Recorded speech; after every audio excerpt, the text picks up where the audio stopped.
পারি যে ইরফানের স্ত্রী সেটি জেনেও এবার ইরফানকে বিয়ে করবে রিয়া। বিস্তারিত জানতে সম্পূর্ণ ভিডিওটি দেখতে থাকুন। আসসালামু আলাইকুম প্রিয় দর্শক, সবার কি অবস্থা? হাজির হয়ে গেলাম দীপ্ত টিভি নিবেদিত দেনাপনা নাটকের 263তম পর্বে কী সব ঘটতে চলছে তার অগ্রিম খবর নিয়ে। অলরাইট, এই পর্বে আপনারা দেখতে পারবেন অবশেষে রিয়া যখন জানতে পারবে যে পারি হচ্ছে ইরফানের স্ত্রী, তারপরও রিয়াকে দেখা যাবে সে ইরফানকে বিয়ে করার সিদ্ধান্ত নেবে।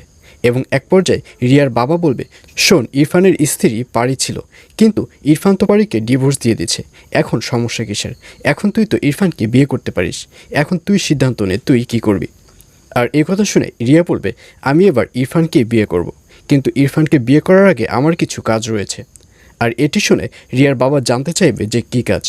তখন রিয়া বলবে, এর আগে আমার পারিকে বিয়ে দিতে হবে, এর আগে আমার পারিকে সৌরভের সাথে বিয়ে দিয়েই আমি ইরফানকে বিয়ে করব। এইসব বলে রিয়াকে দেখা যাবে সেবার সরাসরি পারির রুমে চলে যাবে এবং পারিকে দেখা যাবে সে বউ সাজতে থাকবে। তখন রিয়া বলবে, কী ব্যাপার পারি, তুমি কি করছো?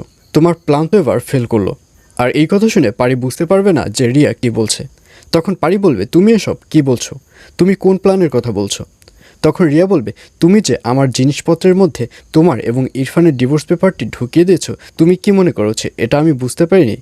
আর এই কথা শুনে পারি বুঝতে পারবে যে রিয়ার জিনিসপত্রের মধ্যেই তার ডিভোর্স পেপারটি চলে গিয়েছে। তখন পারি বলবে, বিশ্বাস করো, আমি এটি ইচ্ছে করে করিনি, আমি আর ওই জিনিসটি খুঁজেছি, ওটি যে তোমার সাথে চলে গেছে সেটা আমি কিছুতেই বুঝতে পারিনি। আর এই কথা শুনে রিয়া বলবে, তুমি সব কিছুই বুঝতে পেরেছো, বুঝতে পেরেই এইসব করেছো। তবে হ্যাঁ, তুমি এসব করে কোনো লাভ হবে না, কারণ আজকেই তোমার এবং সৌরভের বিয়েটি আমি নিজের হাতে দিয়ে দেবো। এইসব বলতে দেখা যাবে রিয়াকে।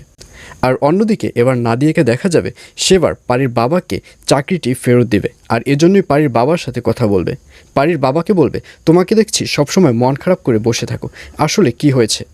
তখন পারির বাবা সব ব্যাপারগুলো নাদিয়াকে খুলে বলবে যে ঋণ খেলাপির ব্যাপার নিয়ে পারির বাবার 5 কোটি টাকার প্রয়োজন। আর এই কথা শুনে এবার নাদিয়া বলবে, ঋণ খেলাপির মামলায় এতটা কঠিন হয় কিভাবে? তোমার সাথে এবার আমি যাব, আমি গিয়ে দেখব কতটা কঠিন। এইসব বলতে দেখা যাবে এবার নাদিয়া ম্যামকে। আর এছাড়াও থাকবে আশ্চর্য সকল ঘটনা। সুতরাং সবাইকে দেনাপনা নাটকের আগামী পর্ব দেখার আমন্ত্রণ রইল।